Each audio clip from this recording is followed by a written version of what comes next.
La Biblia Dios habla hoy. 27 de junio. Confianza en el Señor. Cántico de las subidas. Salmo 130. Desde el fondo del abismo. Clamo a ti, Señor. Escucha, Señor, mi voz. Atiendan tus oídos mi grito suplicante. Señor, Señor. Si tuvieras en cuenta la maldad, ¿quién podría mantenerse en pie? Pero en ti encontramos perdón. Para que te honremos. Con toda mi alma espero al Señor. Y confío en su palabra. Yo espero al Señor.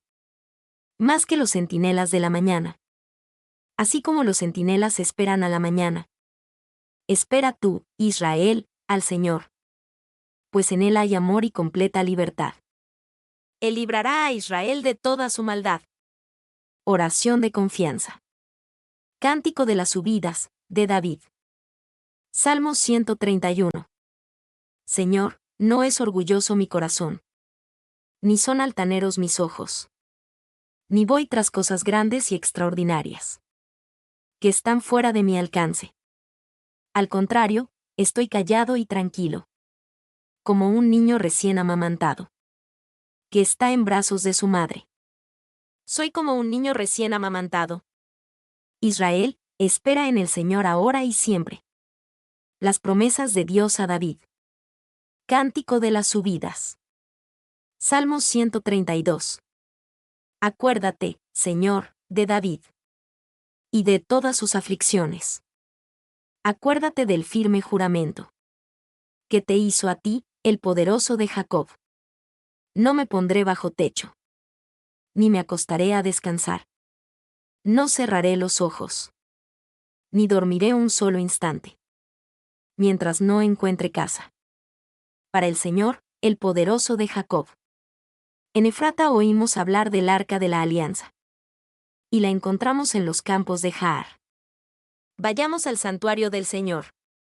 Arrodillémonos ante el estrado de sus pies. Levántate, Señor, con tu arca poderosa. Y ven al monte donde has de descansar. Que tus sacerdotes se revistan de justicia. Que tus fieles griten de alegría. Por consideración a David, tu siervo. No rechaces al rey que has escogido. El Señor hizo a David un firme juramento. Juramento del que no va a desdecirse. Pondré en tu trono a uno de tus descendientes. Si tus hijos cumplen con mi alianza. Y con los mandatos que voy a enseñarles. También los hijos de ellos. Ocuparon tu trono para siempre. El Señor ha escogido el monte Sión. Lo ha elegido para vivir allí. Este es el monte donde siempre quiero estar. En él viviré, porque así me agradó. Bendeciré mucho sus alimentos. Y saciaré el hambre de sus pobres. Revestiré de salvación a sus sacerdotes. Y haré que griten de alegría a los que les son fieles. Allí haré que renazca el poder de David. Ya he preparado una lámpara. Para el rey que he escogido. A sus enemigos los llenaré de vergüenza. Pero a él lo cubriré de esplendor. Alabanza al amor fraternal. Cántico de las subidas, de David. Salmo 133. Vean qué bueno y agradable es. Que los hermanos vivan unidos. Es como el buen perfume. Que corre por la cabeza de los sacerdotes. Y baja por su barba. Hasta el cuello de su ropaje. Es como el rocío del monte Hermón. Que cae sobre los montes de Sión. Allí es donde el Señor envía. La bendición de una larga vida. Que el Señor te bendiga. Cántico de las subidas. Salmo 134. Vamos, siervos del Señor. Bendigan al Señor todos ustedes. Que están en su templo por las noches. Eleven sus manos al santuario. Y bendigan al Señor. Que el Señor, creador del cielo y de la tierra, te bendiga desde el monte Sión. Proverbios 27. No presumas del día de mañana, pues no sabes lo que el mañana traerá. Deja que sean otros los que te alaben. No está bien que te alabes tú mismo. Las piedras y la arena son pesadas. Pero lo más pesado es el enojo del necio. La ira es cruel, y el enojo destructivo. Pero los celos son incontrolables. Vale más reprender con franqueza que amar en secreto. Más se puede confiar en el amigo que hiere que en el enemigo que besa. El que está lleno, hasta la miel desprecia. Al que tiene hambre, hasta lo amargo le sabe dulce. Como ave que vaga lejos de su nido. Es el que anda lejos del lugar donde nació. Para alegrar el corazón, buenos perfumes. Para endulzar el alma, un consejo de amigos. Nunca abandones a tus amigos. Ni a los amigos de tu padre. Nunca vayas con tus problemas a la casa de tu hermano. Más vale vecino cercano que hermano lejano. Sé sabio, hijo mío, y me harás feliz. Así podré responder a los que me ofendan. El prudente ve el peligro y lo evita. El imprudente sigue adelante y sufre el daño. Al que salga fiador por un extraño, quítale la ropa y tómatela en prenda. Saludar al amigo a gritos y de madrugada es para él lo mismo que insultar. Lo mismo es una mujer pendenciera que una gotera constante en tiempo de lluvia. Querer detenerla es querer detener el viento. O retener el aceite en la mano. El hierro se afila con hierro. Y el hombre con otro hombre. El que cuida de la higuera come los higos. El que cuida de su amo recibe honores. Así como las caras se reflejan en el agua, así también los hombres se reflejan en su mente. La muerte, el sepulcro y la codicia del hombre jamás quedan satisfechos. Al oro y la plata, el fuego los prueba. Al hombre lo prueban las alabanzas. Al necio no se le quita lo necio. Ni aunque lo muelas y lo remuelas. Mantente al tanto de tus ovejas. Preocúpate por tus rebaños. Pues ni riquezas ni coronas duran eternamente. Cuando el pasto aparezca, y brote el verdor, y se recoja la hierba de los montes. De tus corderos tendrás lana para vestirte. De tus cabritos dinero para comprar terrenos. Y de tus cabras leche abundante. Para alimentarte tú y tu familia. Y todos los que estén a tu servicio. Marcos 8. Dios habla hoy. Jesús da de comer a una multitud. Un día en que de nuevo se había juntado mucha gente y no tenían nada que comer, Jesús llamó a sus discípulos y les dijo: Siento compasión de esta gente, porque ya hace 3 días que están aquí conmigo y no tienen nada que comer. Y si los mando sin comer a sus casas, pueden desmayarse por el camino, porque algunos han venido de lejos.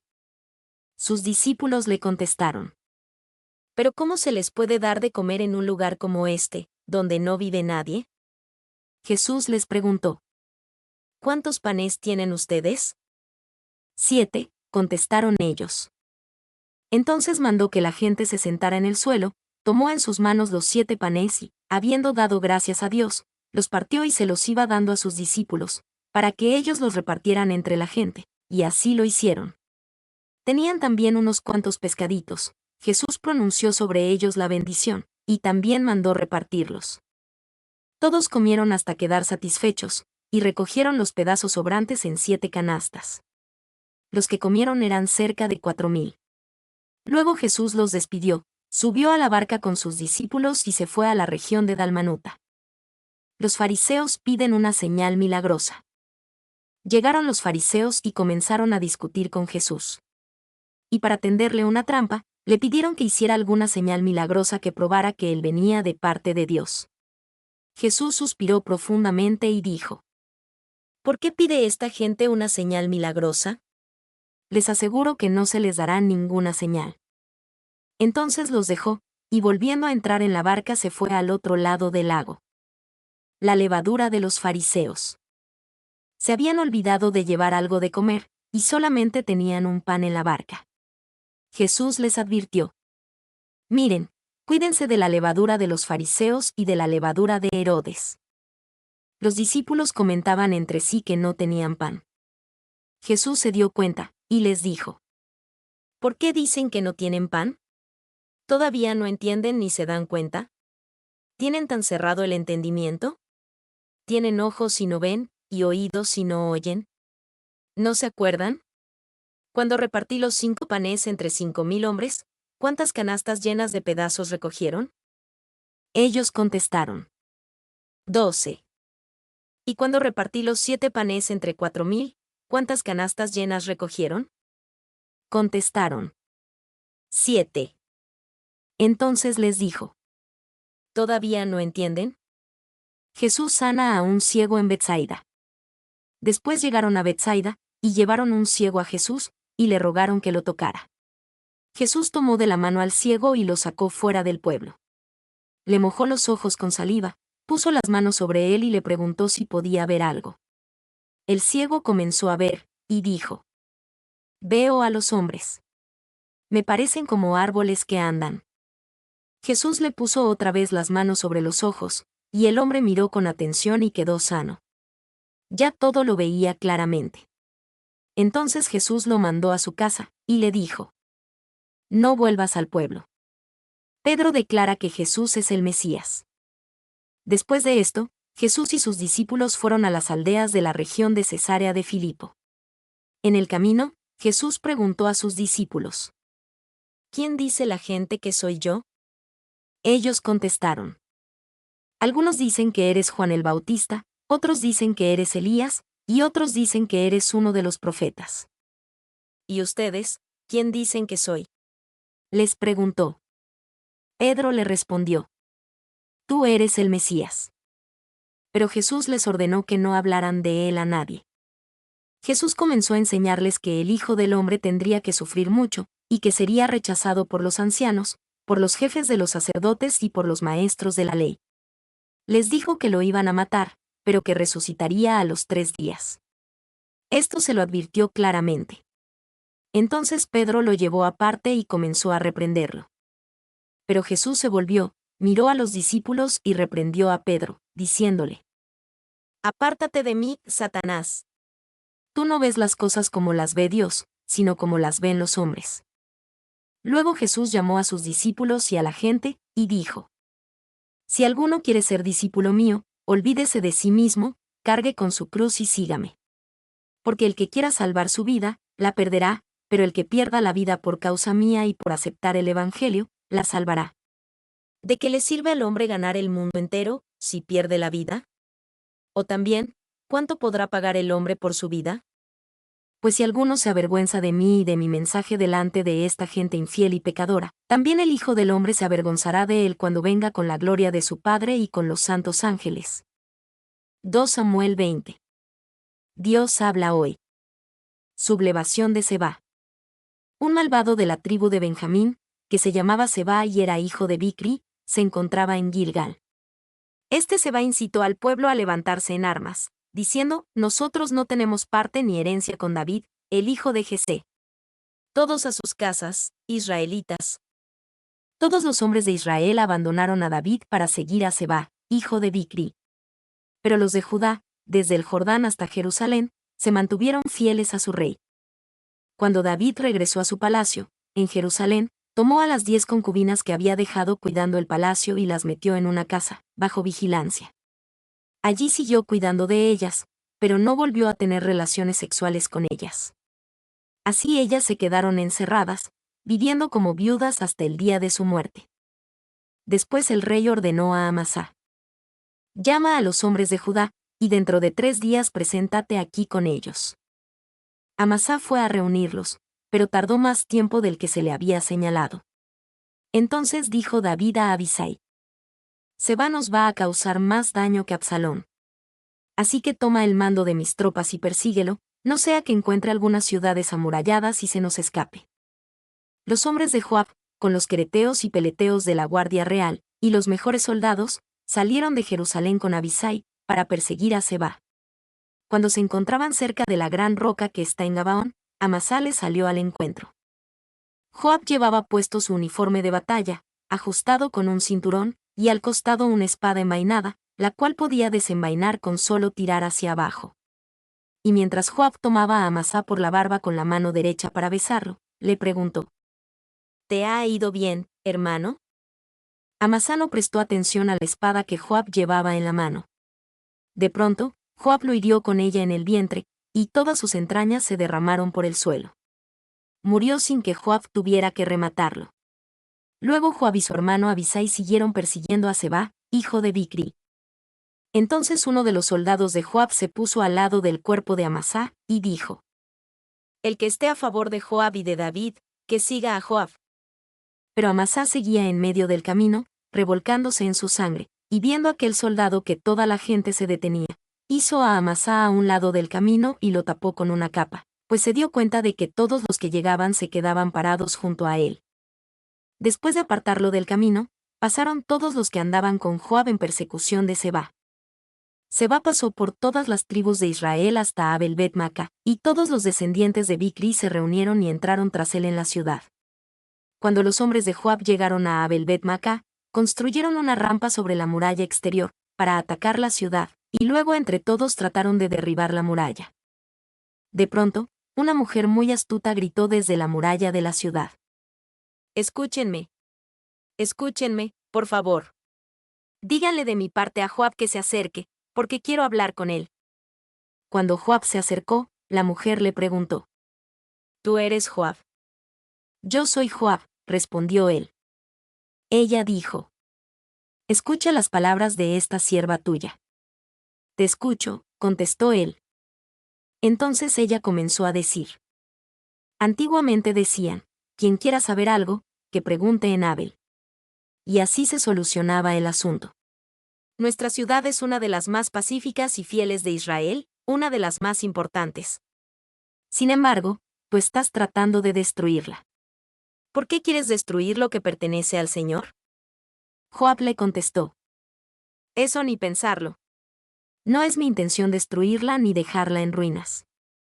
No se trata de eso, sino que un hombre de los montes de Efraín, llamado Seba, se ha levantado en armas contra el rey David.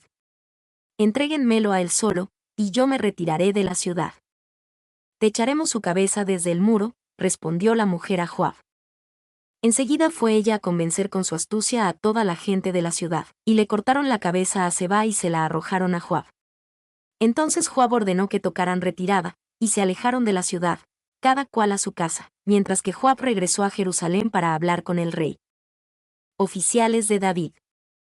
Joab quedó al mando de todo el ejército de Israel, en tanto que Benaías, hijo de Joiada, estaba al mando de la guardia de quereteos y peleteos. Adoram era el encargado del trabajo obligatorio, y el secretario del rey era Josafat, hijo de Ahilud. Seba era el cronista, y Sadoc y Abiatar los sacerdotes. 26 Hirá, del pueblo de Jair, era también sacerdote de David. 2 Samuel 21. Dios habla hoy. Venganza de los Gabaonitas. En tiempos de David hubo un hambre que duró 3 años seguidos. Entonces David consultó al Señor, y el Señor le respondió: El hambre se debe a los crímenes de Saúl y de su familia, porque asesinaron a los Gabaonitas. David llamó a los Gabaonitas y habló con ellos. Los Gabaonitas no eran israelitas, sino un grupo que aún quedaba de los amorreos con quienes los israelitas habían hecho un juramento, y a quienes Saúl, en su celo por la gente de Israel y de Judá, había tratado de exterminar. David les preguntó: ¿Qué puedo hacer por ustedes? ¿Cómo puedo reparar el daño que se les hizo, para que bendigan al pueblo del Señor? Los Gabaonitas le respondieron: No es cuestión de dinero lo que tenemos pendiente con Saúl y su familia, ni queremos que muera nadie en Israel. David les dijo: Díganme entonces qué quieren que haga por ustedes. Y ellos contestaron: Del hombre que quiso destruirnos e hizo planes para eliminarnos y para que no permaneciéramos en todo el territorio de Israel, queremos que se nos entreguen 7 de sus descendientes, y nosotros los colgaremos ante el Señor en Gibea de Saúl, el escogido del Señor. El rey aceptó entregárselos, aunque se compadeció de Mefiboset, hijo de Jonatán y nieto de Saúl, por el sagrado juramento que se habían hecho él y Jonatán. Sin embargo, apresó a los 2 hijos que Rispa, hija de Aía, había tenido con Saúl, y que se llamaban Armoní y Mefiboset, y a los 5 hijos que Merab, hija de Saúl, tuvo con Adriel, hijo de Barzilai de Meolá, y se los entregó a los de Gabaón, los cuales los ahorcaron en el monte delante del Señor. Así murieron juntos los 7, en los primeros días de la cosecha de la cebada. Entonces Rispa, la hija de Aía, se vistió con ropas ásperas en señal de luto, y se tendió sobre una peña.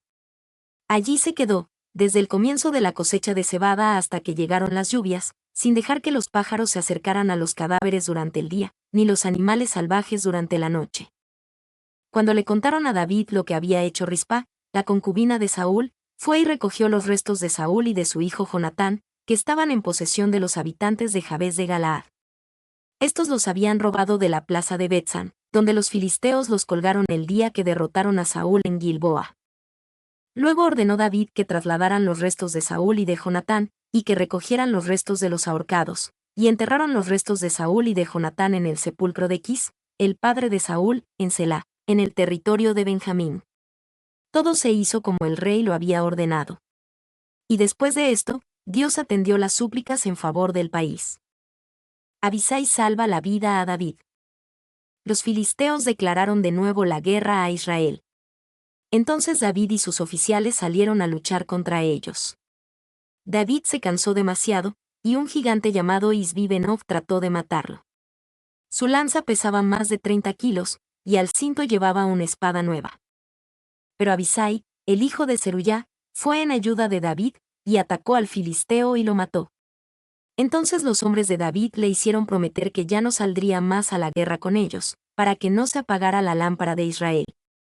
Peleas contra gigantes. Después hubo en Gob otra batalla contra los filisteos. En aquella ocasión, Sibecai el Husatita mató a Saf, que era descendiente de los gigantes. Y en otra batalla que hubo contra los filisteos, también en Gob, Elhanán, hijo de Jair, de Belén, mató a Goliat el de Gat, cuya lanza tenía el asta tan grande como el rodillo de un telar. En Gat hubo otra batalla. Había allí un hombre de gran estatura, que tenía 24 dedos, 6 en cada mano y 6 en cada pie. Era también descendiente de los gigantes, pero desafió a Israel y lo mató Jonatán, hijo de Simá, el hermano de David. Estos 4 gigantes eran descendientes de Refa, el de Gat, pero cayeron a manos de David y de sus oficiales. Oseas 1. Dios habla hoy. Este es el mensaje que el Señor dirigió a Oseas, hijo de Berí, en tiempos de Osías, Jotam, Ahaz y Ezequías, reyes de Judá, y de Jeroboam, hijo de Joás, rey de Israel. La esposa y los hijos de Oseas. El Señor comenzó así el mensaje que quería comunicar por medio de Oseas. La tierra de Israel se ha prostituido apartándose de mí. De la misma manera, ve tú y toma por mujer a una prostituta, y ten hijos con ella, así ellos serán hijos de una prostituta. Oseas tomó entonces por mujer a Gomer, hija de Diblaim, la cual quedó embarazada y le dio un hijo. 4 Entonces el Señor le dijo a Oseas, llama a Jezreel al niño, porque dentro de poco voy a castigar a los descendientes del rey Jehú por los crímenes que él cometió en Jezreel, y voy a poner fin al reino de Israel. 5 Ese día destruiré en el valle de Jezreel el poderío militar de Israel. Gomer volvió a quedar embarazada y tuvo una hija. El Señor le dijo a Oseas, llámalo Ruama a la niña, porque ya no volveré a tener compasión del reino de Israel. No los perdonaré. En cambio, tendré compasión del reino de Judá, yo mismo, el Señor su Dios, los salvaré. Pero no los salvaré por medio de la guerra, sino que lo haré sin arco ni espada ni caballos ni jinetes. Después de haber destetado a Lo-Ruama, Gomer volvió a quedar embarazada y tuvo un hijo. Entonces el Señor le dijo a Oseas, llámalo a mí al niño, porque ustedes ya no son mi pueblo ni yo soy ya su Dios. La restauración del pueblo de Israel. Un día los israelitas serán como la arena del mar, que nadie la puede medir ni contar. Y en vez de decirles, ustedes ya no son mi pueblo, Dios les dirá, ustedes son hijos del Dios viviente. Entonces se juntará la gente de Judá y de Israel, y nombrarán un jefe único. Y de todas partes volverán a Jerusalén. Grande será el día de Jezreel. Mi nombre es Demim. Soy tu asistente personal. Mi sitio en internet es demim.es.tl